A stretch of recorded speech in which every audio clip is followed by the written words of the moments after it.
Hello and welcome to Shilpa's life. চলে এসেছি আবারও নতুন আরেকটা রেসিপি নিয়ে। আজ আমি তোমাদের সাথে চিলি চিকেনের রেসিপিটা শেয়ার করব। এটা একটা চাইনিজ ডিশ, তো এটা খুব সহজেই আমরা বাড়িতে বানিয়ে ফেলতে পারি। তো চলো দেখে নিই আমি কিভাবে চিলি চিকেন বানাচ্ছি। ফার্স্ট দেখো, একটা বোলে আমি 400 মতো বোনলেস চিকেন নিয়ে নিয়েছি। তাতে দিচ্ছি স্বাদ মতো লবণ আর দিচ্ছি বেকিং সোডা, এতে চিকেনটা সফট হয়।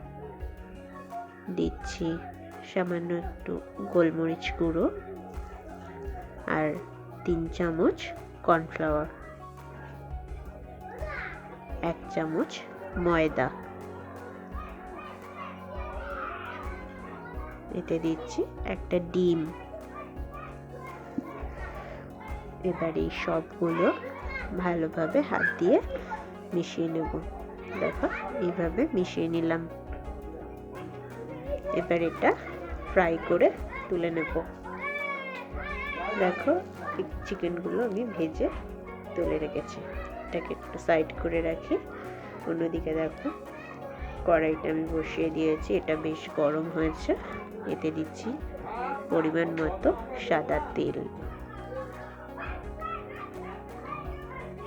একটা শুকনো লঙ্কা, রসুন কুচি আর আদা কুচি।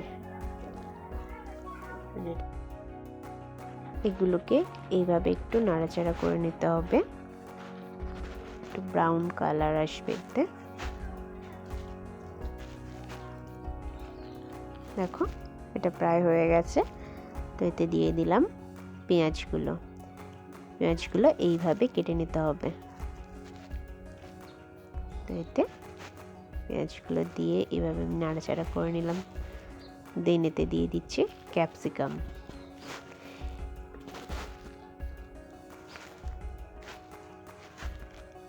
এগুলো একটু নাড়াচাড়া করে অল্প একটু ভাজা ভাজা করে নিতে হবে।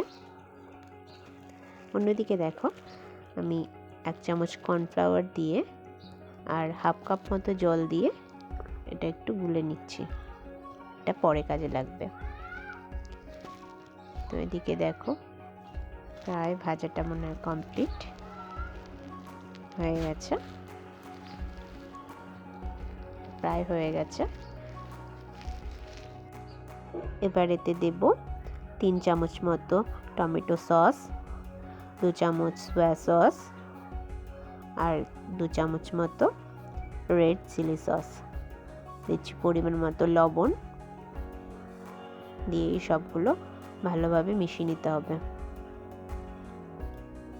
ভালোভাবে নেড়েচেড়ে এগুলো মিশিয়ে নিতে হবে। দিচ্ছি ভিনিগার। এইভাবে নাড়াচাড়া করে কিছুক্ষণ এগুলো মিশিয়ে নিতে হবে।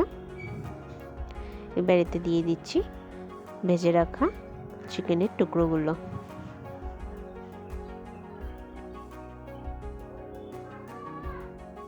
চিকেনগুলো দিয়ে খুব ভালোভাবে মিশিয়ে নিলাম। এবার এতে 1 কাপ মতো জল আমি দিয়ে দিলাম। থেকে এতে আমি 2 কাপ মতো জল দিয়েছি। এবার এটাকে এইভাবেই ছেড়ে দেব। দেখো এটা এখানে জলটা বেশ কমে এসেছে। এবার ওই কর্নফ্লাওয়ার গুলা জলটা এতে দিয়ে দিলাম। ব্যাস, এটা আমাদের রেডি। এবার এটা নামিয়ে ফেলবো।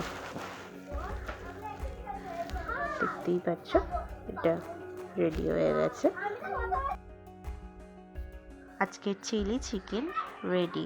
ভিডিওটা ভালো লাগলে অবশ্যই একটা লাইক করো, শেয়ার করো আর চ্যানেল সাবস্ক্রাইব করতে একদম ভুলো না। Thank you, bye by.